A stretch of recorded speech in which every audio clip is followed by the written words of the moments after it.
excited for today's video because I have been planning this for the past couple of months. The only reason I haven't made it is because I really wanted to learn a lot about my iPad first. I wanted to make sure that this was actually a technique that worked for me, and now that I'm comfortable with the way I take notes and the way I organize in my iPad, I feel really comfortable making this video. Because classes have been online for about a year, I really transferred from taking notes on a notebook to taking notes on my iPad, because since I had a little bit more time, I kind of wanted to see what the deal was. Basically, I really wanted a place where I can also do my thumbnails. So in October of last year, I got an iPad so that I can do my thumbnails, organize a bunch of PDFs from school, and also take notes. So let's begin. So the iPad that I have is the iPad Pro 12.9-inch screen. It is the 4th generation, and I got the Apple Pencil with it. I love it because it gives you an option of putting your name on it, which is super cute. The case is from Apple. I just really liked how the side wasn't really covered, so it was the only one that I found that I really liked. Hey guys, it's the next day. Wore the same jacket, but I forgot to mention, in order to help me write, I got a screen protector for my iPad. It's like a paper-like screen protector. I don't know if you guys can see very well, but it's a little bit matte, and it really helps me write on the iPad like if it's actual paper, because if you write just on a glass screen, it's really slippery and the handwriting comes out kind of weird. So I invested on like a $30 screen protector that I can put and that I can use for like a year or two. So yeah, not a very exciting part of this video, but I feel like that's a very important element of my note taking, and it's really helped me out a lot in writing during class, because I would erase a lot of things because it would come out really bad. Now that I have a little bit more of a paper-like screen, it's easier to write. I'm gonna do a screen recording so you guys can see what's happening. So to take notes from school, I use this app called Notability. It's really good. I also heard another good one is Good Notes, but the first one I tried was Notability and I just really liked it, so I stuck with it. So once I click on the app, to the left is basically just a column of different dividers. Within the dividers, you can have different subjects inside of it. So what I did is that I just made a divider for only this semester. I'm taking 5 classes this semester, so I made 5 dividers and I color coded each divider into the color of the class. So for example, organization and management is blue, and theater, voice, and movement is black. Acting is orange, costume tech is purple, and modern dramatic lit is red. And so within each divider, you can do different notes. So you can have different notes for different lectures from that class. So for modern and dramatic lit, I have a bunch of PDFs from plays that we're reading. I buy the book online through a PDF form, or I just get a PDF from a friend and I download it to Notability. So when you airdrop PDFs from, let's say, your computer or somebody else's phone, you can airdrop it to your iPad, and then it gives you an option to put the PDF on Notability. So once you click that option, it lets you create a new note inside of a subject, and that way you can title it and you can have different PDFs if you like to keep for the class. So that's the way I put them, as different notes here. You can also write on top of the PDFs. It's not just PDFs that you download and you can't write on them. You can, it still gives you that option. But most of the time what I do is that I create a brand new note. So I click on the top right here. It opens a brand new note and you can title it on the top if you'd like. Just for the sake of this video, I'm just gonna call it demo. So I can write demo. That's the name of the note. So when you go back, you have demo as a new note. You can put whatever lines of paper that you'd like. So if you click the 3 little dots on the right upper corner, you click on paper, and then it gives you an option to do college ruled. You can do wide, and then you can do even 2 wider lines. You can also get graph paper if you're gonna do math, and it gives you different options of how big the graph can be. And then you can just do dots, and then of course it gives you the option of how big your dots are gonna be. You can change the color of your paper, so if you like to write on black paper, I know a lot of people would like to write on digital black paper, you can change your paper to black. Of course, then now you have to write in white, but you can write in another color if you want. It gives you purple with polka dots, navy blue, yellow, light purple, whatever color you want. So usually this is what I do to take notes. So a professor, usually when they're doing a presentation or they're doing a lecture of some sort, they usually don't talk very slow. They talk very fast. And so you don't have time to do the little graphics and all the pretty things that you want to do. You just don't have time for that. So what I do is that I make sure that whatever I'm writing, I write it in good handwriting. I try to write as neatly as I can. And then I just write it in bullet points, or however the slide kind of looks like. So if there's a title and the subtitle, title, then I'll do a title, a subtitle, and then the bullet points. So if a professor has a PowerPoint out and they're explaining, then I'll write whatever's in the PowerPoint. I click paper and then I go usually to the second option, and then I'll write the title, which is demo, and then the subtitle, I'll write subtitle, and then I'll just write whatever bullet points there are, and then they go to the next slide, and then I do the same thing. If there's a title and subtitle, you guys get it. And then I'll just basically write out the PowerPoint essentially. If the professor doesn't have a PowerPoint and it's just by word, like a wordy lecture, and you have to take notes, then I'll really try to listen and I'll write as much as I can. I'll try to somewhat make their conversation look like a PowerPoint, so write different points of views that they talked about or anything specific that they said, like a little tidbit or something. I like to write that too in case it's in a test or it helps me learn a concept later on when I'm studying, so I always write that down too. So when it actually comes to studying and writing out my notes, this is what I like to do. Notability gives you an option to move around whatever you want. So if you click on this little like lasso looking thing on the top, you can select any text and you can move it around. So I can put it next to the demo if I like. I can put it next to subtitle, and even if I want, I can just select M and the O and just move that around too. It only does it by each brush stroke that you do. If I have one brush stroke here and then I write another brush stroke, then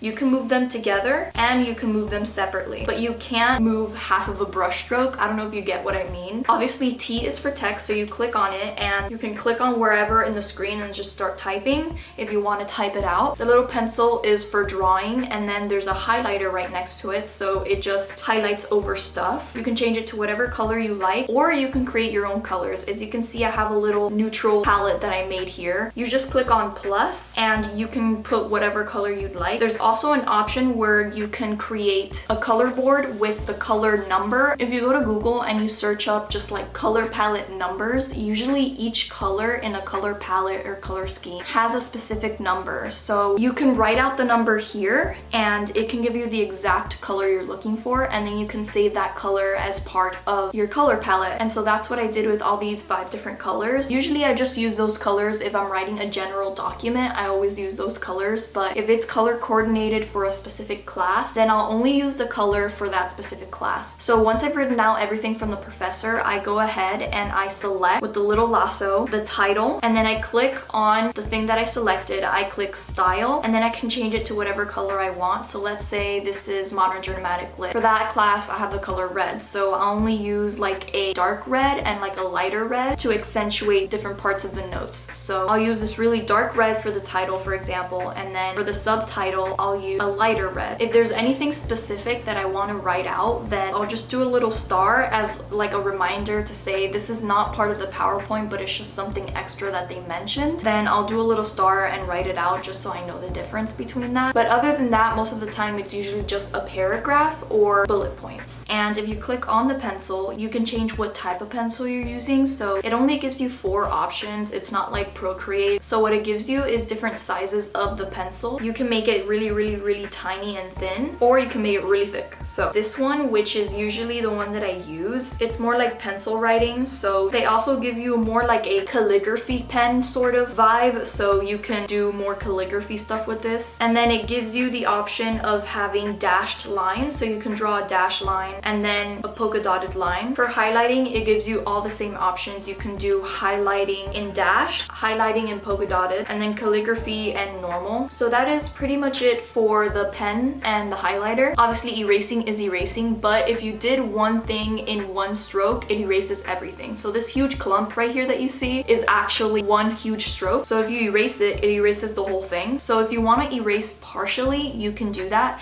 It gives you the option of partial erasing. So you can erase only a specific part like that, and it obviously gives you the size of the eraser. There's also an option of getting notability, like a premium version, where if you write out things and you highlight it with the little lasso thing, it can convert it into text, but I don't really need that. I don't really use that. Getting the app is perfectly fine. Everything that it gives you is perfectly fine. Okay, now moving on to the actual decoration and the things that I do. So I'm going to show you an example of a note from a lecture that a professor did. So these are my notes, and I have the title in the top, I have the subtitle, and then I have my bullet points. The good thing about Zoom is that I can screenshot some of these PowerPoints. I was able to take a picture of Queen Victoria and I just put it right there. You can transfer whatever photos you want. So I click on the plus sign and I click on photo library and I can pick whatever photo that I'd like to put on the notes. So if I go to the three dots over here and I click paper, the second option, which is usually the option I pick, you can see that all of the bullets coordinate with the lines of the paper. And so I write it with the paper, and then before I finish saving the note, I take off the paper option because I like studying without the lines. I just feel like it looks a lot cleaner. That's what I do. If your iPad dies, which this has happened to me before, I had been working on notes for like 2 hours studying it and also just decorating it, and then I was done and I was about to save it and my iPad had died. Your iPad is not like your phone, so it only tells you once when it's running out of battery, and I almost thought that I lost all of my work, and when I came back it was still there. So apparently Notability automatically saves everything that you do, so thank God. So to just go over the nitty-gritty really quick, so all of these bullet points I actually wrote down in class. So challenged authority, I wrote that down in class and then I just went over to rewrite the notes. Victorian morality, all of that I wrote it down, and so everything else is decoration while I go back and restudy them. As far as the little decorating elements that I do, I just go on Google and I write aesthetic notes and I go to images. There's a bunch of pictures from like Pinterest, different websites that people post pictures of like their aesthetic note-taking, and I just take inspiration from a bunch of designs that I see. Like the little pole with the garland and then the letters on the top, that was not my idea. I actually found that online and I just implemented it with my title. So yeah, it did take me a little while, but I usually do this when I'm listening to a podcast because most of the notes I have already pretty much studied it by making sure that everything I wrote is clean and looking through all the titles, and then all of the decoration elements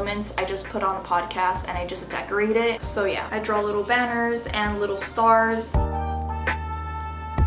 When it actually comes to studying and I'm just making sure that everything that I wrote was good and that it makes sense and that it's clean, I'm not listening to a podcast, I'm actually studying at this point. I organize everything and I reread everything that I wrote. If the class was recorded through Zoom, I go back to the recording sometimes if I don't really click with what I wrote. Like if I wrote something very vaguely or it was just written in the PowerPoint very vaguely, I'll go back to the recording and I'll listen to that part that the professor talked about, because usually professors don't just read out what they write in a PowerPoint, they usually elaborate on the different points. So I'll go back and I'll re-listen to those points if I'm not really sure about a concept or something, because there's just some things that you just don't catch, or I can just search it up on the internet. The internet is there at your disposal, so you can just search up the concept. But I just really like how now that classes are being recorded, it's very helpful. If your class wasn't recorded, ask a friend or look on the internet. That's generally what I do when I go back and I reread everything that I wrote. And then once I have everything organized with the little stars and everything, then I'll go listen to a podcast and do the little garland with the pole and everything. This app for the iPad is like $4, but it's so worth it because I use it every day. Yeah, that is basically Notability. I've been recording for like half an hour. So I read out my plays in Notability, I write all of my notes there. Literally, I do everything in Notability except plan out my day, which I use in my planner. And I use the same colors in my planner as I do here in Notability. I did a video before the semester started where I planned and organized everything for this semester, and I kind of showed you guys about my iPad and a little bit of how I organize the dividers for school. So this is kind of more of an in-depth exactly like how I get my inspiration for all the little designs and how I actually organize notes. I feel like doing the little cute designs is kind of like an excuse for me for studying for so long. It's like, yeah, I'm studying, but I'm actually just like drawing stars. But it gives you a good impulse if you want to have like aesthetic notes to go back and restudy everything that you wrote during the lecture. These cold pressed juices from Whole Foods is like everything. Whole Foods is expensive, so I usually don't get a lot of stuff from there, but when I go, it is amazing. This one is oranges, apple, grapefruit, ginger, and lemon. Also, I didn't blow out my hair this time, I just ironed it, and so my curtain bangs are kind of straight and low-key kind of loving it. Also, if you guys got curtain bangs, leave it in the comments down below. I want to know. I also want to know how you take care of your bangs, because I'm really scared of damaging the ends of my hair, because I know I'm going to be using a lot of heat in the front to tame my bangs and to keep them separated and not really frizzy. So any tips, any products that you use for like heat protectant or hair conditioning or anything like that? I'm very curious. But yeah, was really excited to post this video. I really hope you guys enjoyed it. Please like this video because that's how you let me know. Subscribe for more videos like these and hit the little bell notification so that you get notified every single time I post. I post every single Sunday, and I will see you guys in my next one. Bye.